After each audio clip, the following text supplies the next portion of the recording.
Hello students, welcome to biology NEET from Star Career Institute. मैं हूं प्रिया सिंह और आज मैं डायरेक्ट पढ़ाने वाली हूं आपको नीट से रिलेटेड। हमने लास्ट टाइम जेनेटिक्स पढ़ा था।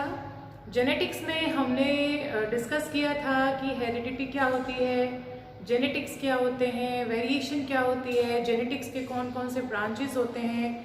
आज हम पढ़ेंगे प्री मेंडेलियन थ्योरीज के बारे में। अब प्री मेंडेलियन थ्योरीज क्या कहती हैं, किसने प्रपोज किया और उसके बारे में क्या बोला गया है, ये हम चीज़ें इस वीडियो में देखेंगे। प्री मेंडेलियन थ्योरीज कौन सी थ्योरीज होती हैं जो मेंडल से पहले दी गई थी। इसका मतलब ये है कि ग्रेगर जॉन मेंडल से पहले भी कुछ थ्योरीज दी जा चुकी हैं जिसमें ये बताया गया है कि कैसे जो कैरेक्टर्स होते हैं किसी भी ऑफस्प्रिंग में from one generation to next generation pass होते हैं या किसी भी न्यू एम्ब्रियो की फॉर्मेशन होती है, उससे रिलेटेड कुछ थ्योरीज प्रेजेंट की गई थी। बट उनमें कुछ एक्सेप्शंस पाए गए थे जिनकी वजह से उनको एक्सेप्ट नहीं किया गया। तो आइए जानते हैं वो कौन कौन सी थ्योरीज हैं। बहुत सारी थ्योरीज हैं, ऐसे तो हम लोग कुछ इंपॉर्टेंट थ्योरीज ही यहाँ पे डिस्कस करेंगे जिनके बारे में आपको नीट एग्जाम में पूछा जा सकता है। तो आइए फर्स्ट देखते हैं। जो फर्स्ट हमारी थ्योरी है that is moist vapour theory. Moist vapour theory जो थी वो पाइथागोरस ने दिया था और उनका क्या मानना था मॉइस्ट वेपर थ्योरी से रिलेटेड। वो ये मानते थे कि each organ of the body of male produce moist vapour during coitus which form the body parts of the embryo. वो ये मानते थे कि जो मेल होता है उसके बॉडी में कुछ मॉइस्ट वेपर्स बनते हैं। वही वेपर्स जो होते हैं ड्यूरिंग कॉइटस यानी इंटरकोर्स के टाइम फीमेल बॉडी में रीच कर जाते हैं और उसी वेपर की वजह से एम्ब्रियो के बॉडी पार्ट्स की फॉर्मेशन होती है। यानी भ्रूण जो होते हैं उसके अलग अलग अंगों का निर्माण जो होता है इसी मॉइस्ट वेपर के कारण होता है। इसको बोला गया था मॉइस्ट वेपर थ्योरी। क्लियर है। नेक्स्ट जो थ्योरी थी that is fluid theory. Fluid theory क्या कहती है? फ्लूइड थ्योरी ये कहती है that each body part produce a fluid. हमारे बॉडी में जितने भी पार्ट्स होते हैं वो क्या बनाते हैं? फ्लूइड बनाते हैं। फ्लूइड क्या होता है? तरल पदार्थ, ठीक है ना, लिक्विड। तो वो क्या बनाते हैं? फ्लूइड बनाते हैं। अब ये जितने भी फ्लूइड होते हैं डिफरेंट बॉडी पार्ट्स के, वो क्या करते हैं? एक जगह रीच करते हैं फ्रॉम द पेरेंट्स। यानी बोला गया है जब टू पेरेंट्स होते हैं, जो मदर होते हैं, फादर होते हैं, उनके बॉडी पार्ट से ये जो भी फ्लूइड बनता है वो रीच करता है और क्या कर जाता है? मिक्स कर जाता है और किसकी फॉर्मेशन करता है? एम्ब्रियो की फॉर्मेशन करता है। यानी उनका मानना ये था कि मदर से फ्लूइड आ रहा है, फादर से फ्लूइड आ रहा है, ठीक है, और ये दोनों ही फ्लूइड जो हैं आपस में मिक्स हो जाते हैं और क्या बनते हैं? एम्ब्रियो की फॉर्मेशन करते हैं। तो ये फ्लूइड थ्योरी जो थी यही स्टेटमेंट देती है। नेक्स्ट जो थ्योरी थी that was given by Aristotle और वो थ्योरी थी रिप्रोडक्टिव ब्लड थ्योरी। अब रिप्रोडक्टिव ब्लड थ्योरी क्या कहती है? एरिस्टोटल का मानना था कि जो मेल होते हैं वो क्या बनाते हैं? प्यूरिफाइड ब्लड बनाते हैं। प्यूरिफाइड मतलब पवित्र, यानी उनके अंदर जो भी ब्लड प्रेजेंट होता है वो प्योर फॉर्म में होता है, जबकि फीमेल के अंदर जो ब्लड होता है वो इम्प्योर फॉर्म में होता है। तो एरिस्टोटल का ये मानना था कि जो फादर से प्योर ब्लड आता है वो फीमेल के अंदर रीच करता है और उसी प्योर ब्लड के कारण जो एम्ब्रियो है या जो ऑफस्प्रिंग है उसकी फॉर्मेशन होती है। उन्होंने ये बात भी बोली कि फीमेल के अंदर भी ब्लड होता है लेकिन वो इम्प्योर होता है और उसका कंट्रीब्यूशन बहुत ही कम होता है किसी भी एम्ब्रियो के फॉर्मेशन में। यानी उनके सीधे सीधे उनका मानना ये था कि किसी भी ऑफस्प्रिंग का जो फॉर्मेशन होता है वो किसके वजह से होता है? मेल की वजह से होता है, ना कि फीमेल की वजह से। तो रिप्रोडक्टिव ब्लड थ्योरी यही कहती है that the male produce highly purified reproductive blood. Male जो होता है वो सबसे ज्यादा प्योर रिप्रोडक्टिव ब्लड की फॉर्मेशन करता है जिसमें बहुत सारे न्यूट्रिएंट्स होते हैं उसके बॉडी पार्ट से आए हुए। वही न्यूट्रिएंट पार्ट्स क्या करते हैं? किसी भी ऑफस्प्रिंग के फॉर्मेशन में हेल्प करते हैं।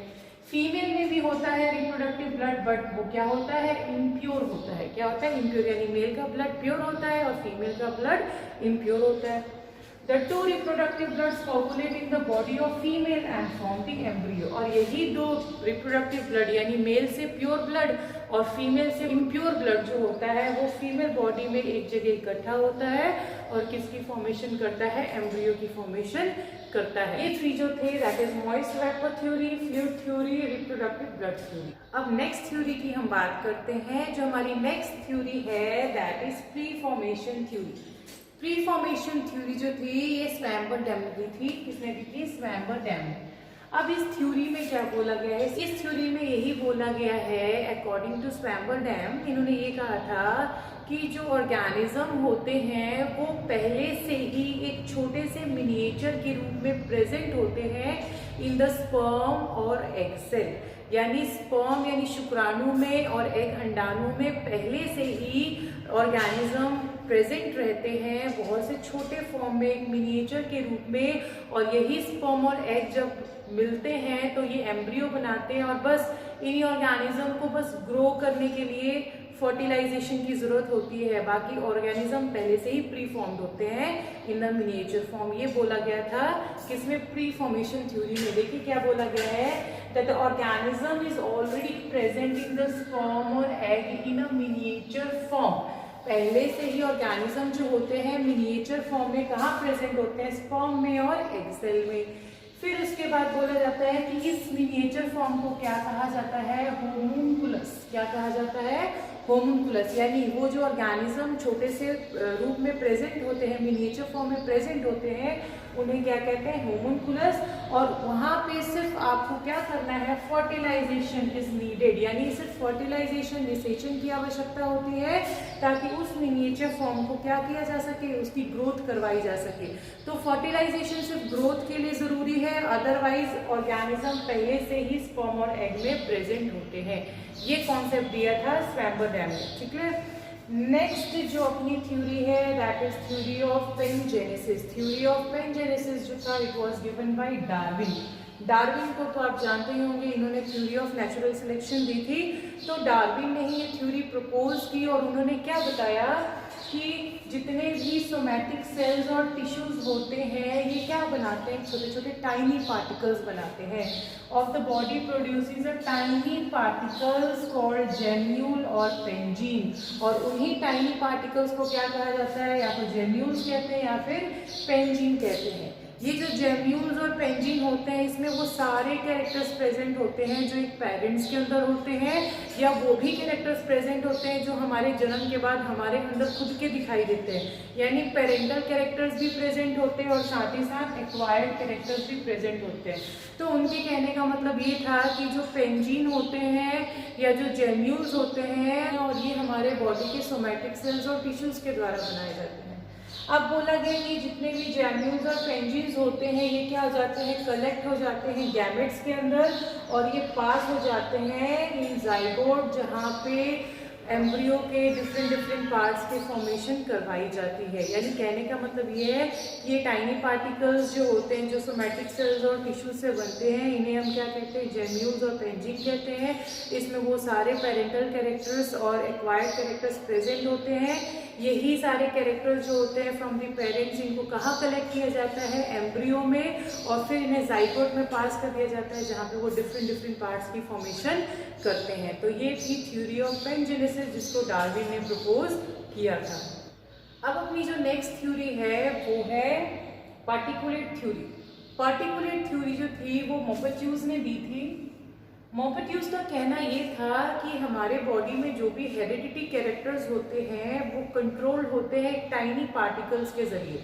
यानी छोटे छोटे पार्टिकल्स के जरिए वो हेरिडिटी कैरेक्टर्स कंट्रोल किए जाते हैं जो हमारे बॉडी के डिफरेंट पार्ट्स से क्या होते हैं? बनते हैं। यही टाइनी पार्टिकल्स जो होते हैं हमारे रिप्रोडक्टिव ऑर्गन्स में क्या हो जाते हैं? धीरे धीरे कलेक्ट हो जाते हैं। किसी भी न्यू ऑर्गेनिज्म की फॉर्मेशन तभी होती है जब ये tiny particles from male and female combine together. यानी मेल से टाइनी पार्टिकल आएगा, फीमेल से टाइनी पार्टिकल आएंगे। जब ये दोनों कंबाइन होंगे तो इससे एक न्यू इंडिविजुअल की फॉर्मेशन होगी, एक नए जीव का निर्माण होगा। ये कहना था मॉपेट्यूज का। तो स्टूडेंट्स ये सारे हमारे डिफरेंट थ्योरीज थे जो अलग अलग साइंटिस्ट के द्वारा दिए गए थे।